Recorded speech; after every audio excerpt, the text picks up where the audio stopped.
strong.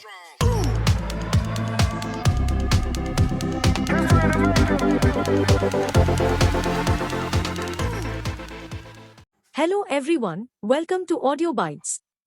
Oliver Twist, a novel by Charles Dickens. Here we are with the last episode of this masterpiece. Let's get started. Justice is served. The next day the news of Nancy's murder was in all the newspapers. Everyone in London was talking about it, and everyone wanted the murderer to be caught. Mr. Brownlow and Rose read the news too, and felt very sad. Poor Nancy, said Rose, with tears in her eyes, she died because she wanted to help Oliver. As soon as we have found Monks, we must look for Nancy's murderer. They decided to send for Dr. Losberne and Harry Maylie, the two men they knew they could trust to help them. The doctor and Harry arrived that afternoon, and late in the evening they brought Monks to Mr. Brownlow's house. They took him to Mr. Brownlow's study and left the two men together. Monks was angry. "You were my father's oldest friend. Why have you brought me here like a criminal?" "It's because of my friendship for your father that I brought you here, Edward Leaford." "Yes, of course I know your real name.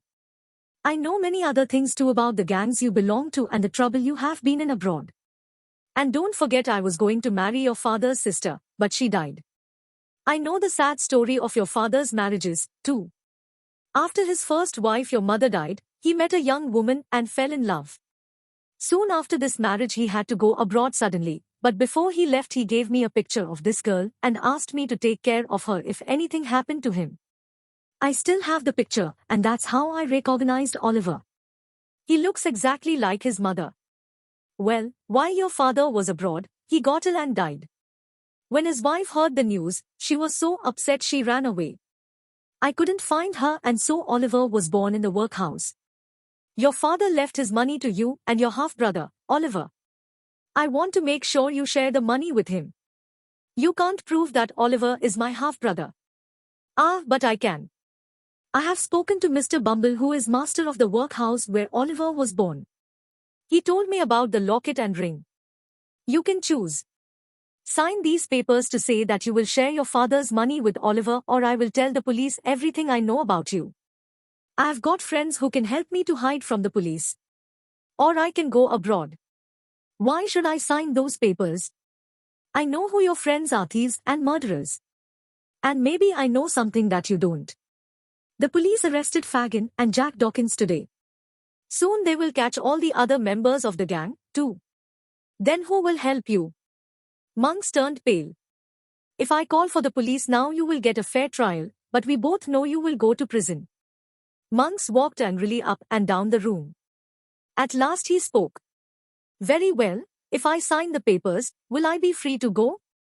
You have my word as a gentleman." Monks was angry, but signed the papers and threw the pen down on the table. Then, with a curse, he walked out into the dark street. Mr. Brownlow picked up the papers.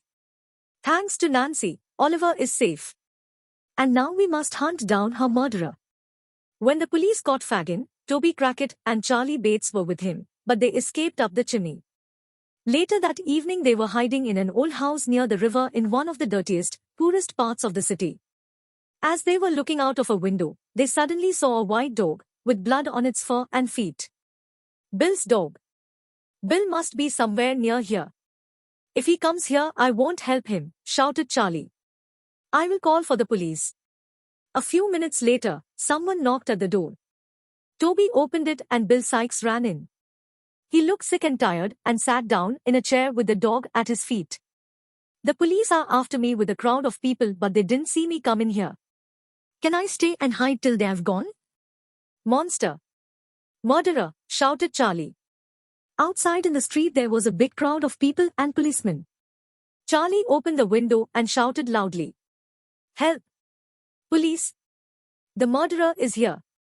Bill pulled him away from the window and knocked him to the floor. At that moment there was a loud knock at the door. "This is the police. Open the door or we will break it down." Bill looked out of the window. "Toby, give me a rope and I will climb out onto the roof and drop down into the river at the back of the house. They won't catch me." He climbed out of the window and tied one end of the rope round the chimney. He was tying the other end round his chest when suddenly he gave a loud cry. Oh no! The eyes! I can see Nancy's eyes! He fell off the roof and the rope slipped up and tightened round his neck. Bill Sikes was dead. The dog howled and tried to reach his master. Fagin, that wicked old man with blood on his hands, had a fair trial, was found guilty and hanged. Monks escaped to America, soon spent all his money and returned to a life of crime. He eventually died in prison.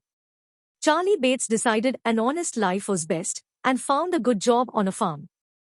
Rose married Harry Maylie and Mrs. Maylie went to live with them in a little house in the country.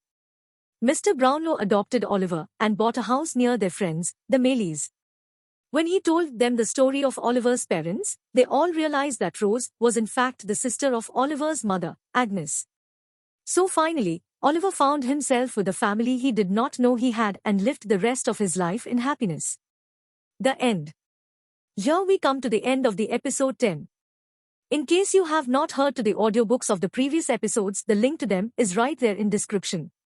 Also check out the link to the David Copperfield playlist in the same. Thanks for watching and please subscribe my channel. Like, share and press the notification bell for regular updates.